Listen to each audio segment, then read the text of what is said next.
नमस्कार दोस्तों, मैं अमित श्रीवास्तव आपका स्वागत करता हूं उड़ान आईएएस एकेडमी में।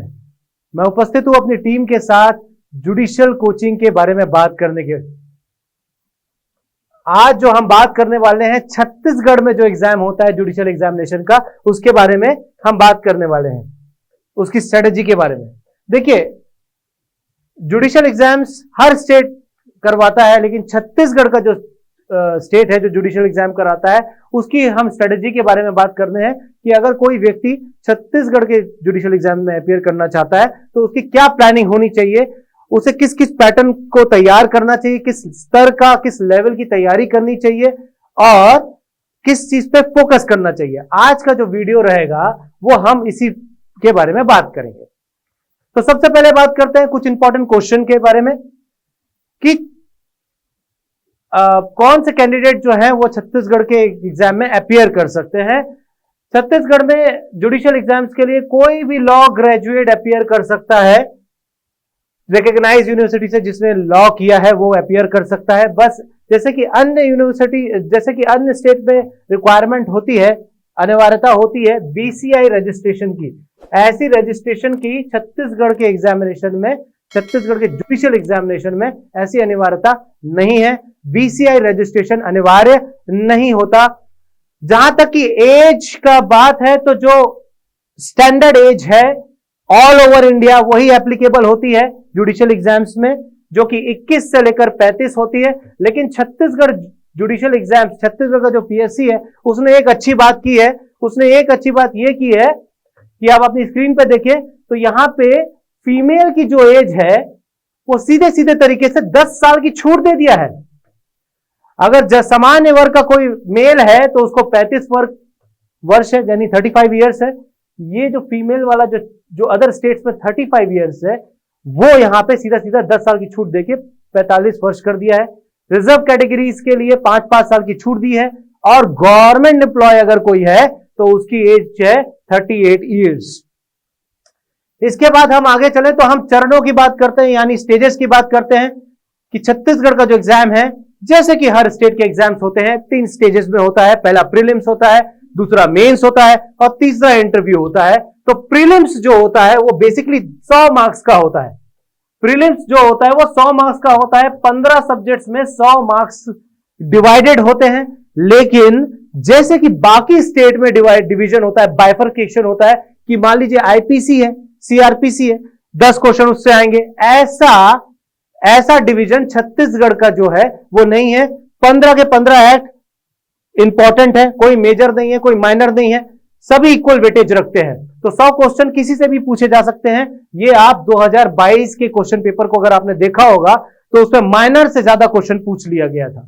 ठीक है, इस प्रकार का सिलेबस है। ये हमने समझने के लिए आपको 3 भाग में बांट दिया है 15 एक्ट को, मेजर, माइनर और लोकल। हालांकि जो नोटिफिकेशन आता है उसमें ऐसा कोई डिवीजन नहीं है, ये हम आपको समझाने के लिए बता रहे हैं। ये कुछ ऐसे पेपर्स हैं जो कॉमन है आपके हर स्टेट में। IPC, CrPC, Indian evidence act, civil procedure code, constitution, TP, contract, specific, limitation, registration, court fees, negotiable instrument act, ये कुछ ऐसे एक्ट है जो सभी स्टेट्स में कॉमन है। और जब हम इनको तैयारी कराएंगे तो आपको ऐसी तैयारी कराएंगे कि केवल छत्तीसगढ़ का एग्जाम नहीं, आपको अदर स्टेट में भी आप अपीयर हो सके। अब जो आपकी सबसे बड़ी समस्या होती है जो दूसरे स्टेट्स वालों के लिए, वो होती है आपकी ये लोकल एक्ट्स। हम जिस पैटर्न में आपको पढ़ाएंगे तो हम आपको ऐसे तैयारी कराएंगे कि आपको ना केवल इसके कंसेप्ट याद हो, बल्कि आपको ये जब हम पढ़ाएं तो उसी दौरान आपको धाराएं और अध्याय यानी सेक्शंस और चैप्टर्स याद हो जाएं। इस पैटर्न को हम डिस्कस करेंगे। तो ये 3 एक्ट से भी बहुत क्वेश्चन आए थे। ये लेवल ऑफ क्वेश्चंस होते हैं। लेवल ऑफ क्वेश्चंस का मतलब होता है आपका कि किस स्तर पे आप जाते हैं। छत्तीसगढ़ के एग्जामिनेशंस के लिए खासकर आपको ध्यान देना है कि वो ऊपर ऊपर से पूछता है, काफी सतही तौर पे क्वेश्चन पूछता है। सतही तौर पे मतलब सेक्शन बेस्ड खास करके क्वेश्चन पूछता है, सेक्शन और चैप्टर बेस्ड। दूसरा होता है इलस्ट्रेशन बेस्ड, यानी जो सेक्शन के दृष्टांत दिए गए हैं कई बार उसी को समस्या बनाकर, क्वेश्चन बनाकर पूछ दिया जाता है। उसको ध्यान में रखना है, आपको बाय हार्ट करना है, मगअप करना है। बार बार प्रैक्टिस करनी है। और फिर केस लॉस दो तरीके से होते हैं, एक लैंडमार्क जजमेंट होते हैं और एक रीसेंट केस लॉस होते हैं। इन दोनों की लिस्टिंग आपको करनी पड़ेगी, क्योंकि अभी रिसेंट अगर 3 साल के क्वेश्चन पेपर देखें हर स्टेट के, तो आपको देखने को मिलेगा केस लॉ की संख्या बढ़ती जा रही है और छत्तीसगढ़ में भी अभी बहुत केस लॉस पूछा गया है। और अगर ये 3 स्तर की आपने तैयारी कर ली है तो आपका कंसेप्चुअल तैयारी भी हो जाएगी। और कंसेप्चुअल तैयारी भले ही छत्तीसगढ़ के लिए तो एडवांस स्टेज हो जाएगा, लेकिन जो अदर स्टेट्स हैं जैसे कि एमपी हो गया, यूपी हो गया, बिहार हो गया, इन स्टेट्स में कंसेप्चुअल क्वेश्चन पूछते हैं। तो जब ये 3 स्तर पे अगर आप तैयारी कर लिए तो ये स्तर आपका अपने आप तैयार हो जाएगा। मतलब आप छत्तीसगढ़ के लिए नहीं, आप दूसरे स्टेट्स के लिए भी तैयार हो जाएंगे। अब आगे बढ़ते हैं। जब आप मेंस के लिए, जब आप प्री क्लियर करते हैं, लगभग 1/10 लोग जो है वो मेंस के लिए अपीयर होते हैं, जो प्री क्वालिफाई करके स्तर पे आते हैं, लेवल में आते हैं। तो मेंस में छत्तीसगढ़ थोड़ा सा अलग है। जैसे कि एमपी और यूपी है वो डिस्क्रिप्टिव पैटर्न को फॉलो करते हैं, लेकिन छत्तीसगढ़ जो है वो केवल और केवल एक ही चीज को ध्यान में रखता है, इंपॉर्टेंस देता है मेंस में, वो है जजमेंट राइटिंग, जिसको कहते हैं जजमेंट राइटिंग यानी निर्णय लेखन। निर्णय लेखन को इसने इस तरीके से डिवाइड किया है कि सिविल का निर्णय लेखन जो होता है वो 40 मार्क्स का होता है, क्रिमिनल का निर्णय लेखन जो होता है वो 40 मार्क्स का होता है, और अनुवाद जो है वो हिंदी टू इंग्लिश और इंग्लिश टू हिंदी करके 10-10 मार्क्स के होते हैं। टोटल मिला के 100 मार्क्स का पेपर होता है। इसके लिए आपको जब हम प्री का एग्जाम हो जाएगा तो मेंस की जब अलग से क्लासेस स्टार्ट होगी, हम विस्तार पूर्वक इसके बारे में चर्चा करेंगे कि इसमें स्कोरिंग कैसे की जाएगी, इसके ऑपरेशनल पार्ट क्या होते हैं, मार्शलिंग कैसे की जाती है, एप्रिसिएशन ऑफ एविडेंस कैसे किया जाता है, और साथ में किस किस एक्ट को और पढ़ना है। जब आप मेंस क्वालिफाई करते हैं तो लगभग 1/3 लोग, 1/3 लोग, यानी एक पोस्ट के पीछे 3 लोगों को कॉल किया जाता है इंटरव्यू में। यह सामान्य जानकारी है जो हर जगह होती है। छत्तीसगढ़ में जो है इंटरव्यू 15 मार्क्स का होता है मिनिमम। कैटेगरीज वाइज अगर हम देखें तो जनरल कैटेगरी को जो बिलोंग करते हैं, यानी जो अनरिजर्व यूआर होते हैं, 33% लाना पड़ता है, और जो रिजर्व कैटेगरी के होते हैं उनको कम से कम 25% लाना पड़ता है। इंटरव्यू का कोई सिलेबस नहीं होता। ये जब हम इंटरव्यू करवाएंगे, मॉक इंटरव्यू करवाएंगे, तब आपको समझ में आएगा कि किस लेवल की तैयारी करानी है। अब आते हैं हम कुछ जो मोटे मोटे बातों पे आपको बहुत ज्यादा गौर करना है जब आप छत्तीसगढ़ की तैयारी कर रहे हैं, कि क्या करें क्या ना करें, क्या करें क्या ना करें। ये करें, प्लानिंग करें, माइंडसेट रखें, पॉजिटिव माइंडसेट रखें। किस प्रकार का पॉजिटिव माइंडसेट रखें? इतने सारे लोग अपीयर हो रहे हैं, मेरा होगा कि नहीं होगा। भैया सिलेक्शन के लिए एक ही पोस्ट चाहिए, आपका हो सकता है if you have positive mindset, if you have proper planning. समझ में आया? प्रॉपर प्लानिंग होगी तो दोबारा प्लानिंग करने की आवश्यकता नहीं पड़ेगी। सिलेबस को ध्यान में रखें। प्लानिंग कैसे करें? सिलेबस और पैटर्न को ध्यान में रखें। पैटर्न कैसे पता चलेगा? पुराने 10 साल के क्वेश्चन पेपर उठा लीजिए। लेकिन छत्तीसगढ़ में यही गड़बड़ हो गई। 2022 में पूरा पैटर्न बधारा का धारा रह गया। अभी तक मेजर को ज्यादा वेटेज देता था, माइनर को दे दिया। लेकिन फिर भी जनरली हमको पैटर्न देखना है। प्रीवियस ईयर के क्वेश्चन पेपर फिर भी इंपॉर्टेंट है, क्योंकि भले ही वेटेज ज्यादा माइनर को दे दिया छत्तीसगढ़ के एग्जाम में 2022 में, लेकिन जो पैटर्न था, जो सतही तौर पे जो क्वेश्चन पूछे जा रहे थे वो वैसे ही थे। ज्यादा डेप्थ में नहीं पूछा, लेकिन हाँ पैटर्न वैसे थे, सेक्शन बेस्ड थे, इलास्ट्रेशन बेस्ड थे। दूसरा बेयर एक्ट फोकस था। बेयर एक्ट को बहुत अच्छे से पढ़ना है आपको। Bare act is the only thing that you need to concentrate, need to focus.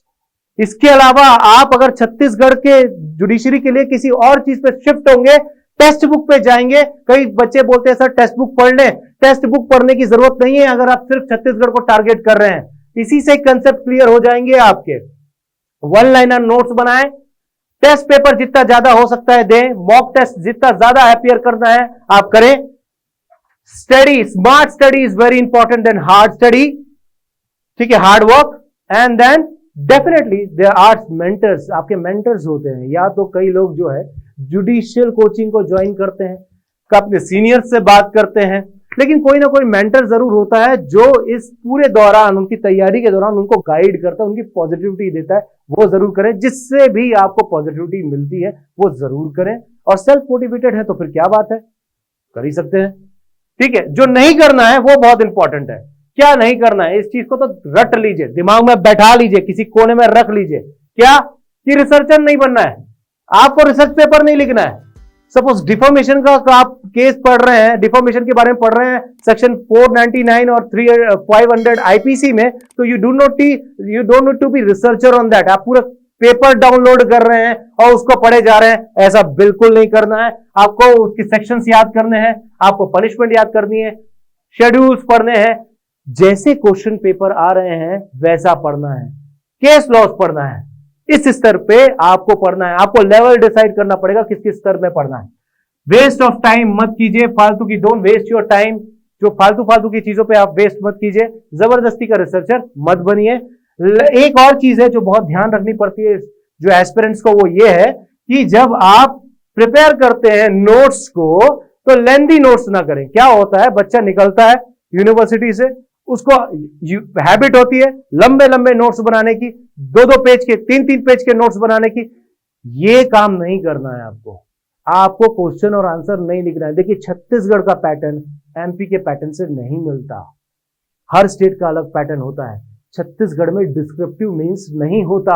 You are not suppose to make answer in question type notes नहीं बनाना है आपको केवल वन लाइनर बनाना है। बहुत फोकस रखिए, और हमारे इंस्टीट्यूशन में यही किया जाएगा। आपको एग्जाम ओरिएंटेड तैयारी की जाएगी। हमको पीएचडी का ज्ञान नहीं देना है, आपको हमें एग्जाम क्रैक कराना है। तो that is what our focus will be, exam result oriented तैयारी करानी है आपको।